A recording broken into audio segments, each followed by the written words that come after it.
Once again, it's on, people. It's me, Brian Redmond, and this is the Relationship Rehab. I wanted to talk to you guys today. This is actually the beginning or the first part of a series that I'm doing on cheating. Yes, it's probably one of the most, taboo or touchiest subjects that's around. So I want to actually start one today and just go over a few things. So let's deal with the basics. And the basics is going to be, why do we cheat?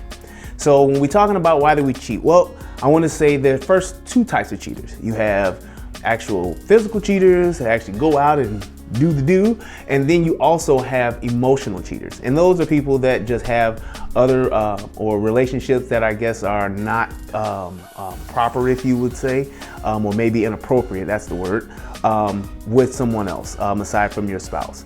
So when you're talking about the emotional cheating, that could be, the things that you would have as far as coveted conversations with your spouse or your loved one or your significant other. You're having those conversations and those topics with somebody else. Not to say that it's a bad thing to, talk about things with other people, but when you're having those real personal and private things with conversations with someone else and you're not having them with your spouse, then that could kind of be an emotional type of cheating thing, especially when there's a commitment to it and you're doing it every single day. You begin to have a bond with that person. So, and of course the physical cheating, I don't have to discuss that. Everybody knows what the physical part is. Yeah. That's getting together and making the do what it do and making it happen the way you make it happen. So those are the two types. So why do we actually cheat? Why do men cheat? Why do women cheat? I'm going to actually get into the men and women specific reasons why later, but in this particular segment, we're just going to talk about just the basics. So usually one of the main reasons why men or women cheat is because of lack, and I would probably say greed. So when we're talking about lack, we're talking about lack of the emotional side of things, whether it's you're not engaging in enough conversation, you're not engaging in a healthy relationship with that other person. So having a lack of that, you tend to maybe seek that somewhere else. As far as the sexual needs part, when you're talking about basically letting your partner know what it is that you need sexually, or letting them know, hey, what you didn't tell them, and they're not able to give it to you because they don't even know. Some people have a lot of taboo things about them that they may not want to put on the table and tell somebody else. And that usually leads to maybe people cheating with people that they've been with before, that actually knows, their love language, if you will, or their sex language, if you will, and they'll do those type of things. The other one I would say would probably be the lack of the emotional part, like we talked about, but then I would say the greed. Some people are just greedy, if you will, when you're talking about just wanting to satisfy the ego part of it, which is quite selfish to do, but nevertheless, we do it. So it's like when you're greedy in that aspect where you want the numbers, you want or as sometimes you'll hear fellas say, that body count or whatever the case may be, sleeping with more people, makes you feel good. It gives you that ego stroke to where you feel like you are virile and you are just a stud or whatever from a man's perspective. Or even with a woman, having that attention, wanting to be desired from different men or women, whatever the case may be. It's like having that number and doing that act and satisfying that urge, not just for yourself, but for that other person too, to where that person's, wanting you and giving you all this attention. That's greedy, you know what I'm saying? So it's like that's another reason. One of the, I would guess, main reasons that I would say, once you move past the superficial part of it, is probably fear. And what I mean by fear is that 100%, I'm talking all in, everything I'm putting it on the table and I'm committing it to you.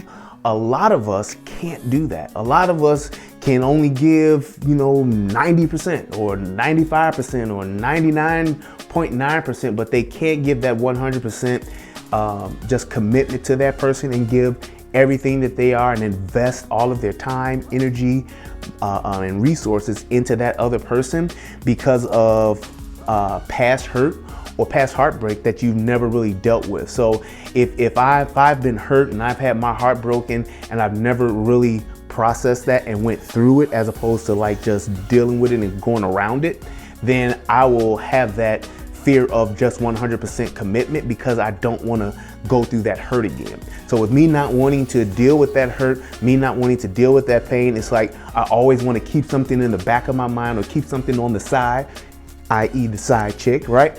I want to have that side thing just so that I can have, it's like a safety blanket. Or you have that side guy, whether it was your, your first love or your boyfriend that you had that could just rock your world, right? And it's like when you have that and you want to just keep that person like in a break-in case of emergency type of thing, where, hey, if I feel like, things are not right with my relationship, that first instant, then I'm breaking the glass, bling, and I'm jumping on this guy. You know what I'm saying? Or with that woman, that's always waiting in the wings, or you have that guy that's waiting in the wings and we're just friends and all that good stuff. It's like that person is there because of that, to satisfy that 100% fear of commitment. So it's like when you have that commitment issue with just being able to give yourself over 100%, then it can always give you that breeding ground or leave that room or that little bit of space for infidelity. So that's something that definitely needs to be dealt with before you get into a committed relationship with somebody else. And I would probably say last but not least would be lack of desire or being desired. So we all, at the end of the day, men and women alike, we all want to be wanted.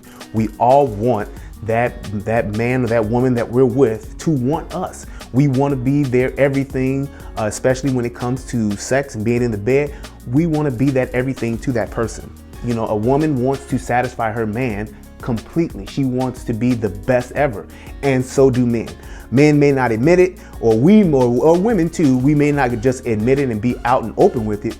But man, we want to be that everything sexually, emotionally, physically. We want to be that everything to them. And when we're not that to that person, then that can leave room for doubt. And when that doubt comes in, that self-confidence is there, then it's like, how do you fill that void? How do you boost that self-confidence to where you feel like you're that stud, or you feel like you're that vivacious vixen? You know what I'm saying? It's like you go and seek that attention elsewhere to validate you. And when you do that, then it's kind of like a self-destruct sequence that you're starting. And a lot of times we don't know that until it's too late. So it's like, that's one of the things that I guess the biggest takeaway from this is to make sure that you have all of that past stuff worked out. Your baggage is already done and it's over with, and you've dealt with it and you know what it is before you move into that relationship, because that new relationship, because you can definitely have that opportunity for infidelity if you've not dealt with that. Cool. So this is the first of the series. I hope that this helps you. If there is any other questions that you may have, be sure to hit me up in the secret garden. And as always, this is the Relationship Rehab. I hope that this makes you a better version of yourself. And I'm out. Oh, and just one more thing. When I say who's the master, you say show enough. Oh yeah. All right. Thank you guys. I love y'all. Peace.